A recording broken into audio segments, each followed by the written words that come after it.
తప్పు చేసావు, అది ఒప్పుకో, అది నీకు మంచిది. నేనేం తప్పు చేయలేదు. మీ పోలీసు వాళ్ళు ఒరిజినల్ క్రిమినల్ పట్టుకోలేక నన్ను పట్టుకున్నాను. నువ్వు ఈ కేసు నుంచి సింపుల్గా ఎస్కేప్ అయిపోదాం అనుకున్నావు కదా. నిన్ను సాల్వ్ ఆఫీసర్ నీకన్నా 10 రేట్లు ఎక్కువ అవుతుంది.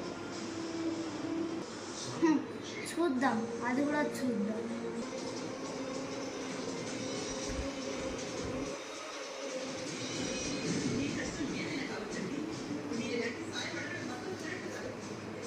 కేసు ఏంటి?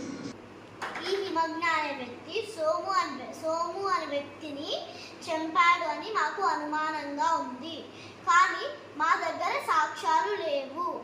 ఫస్ట్ క్రైమ్ స్పాట్ ఎక్కడ? ఇదే క్రైమ్ స్పాట్. డెడ్ బాడీ ఎక్కడ దొరికింది మనకి? నీకు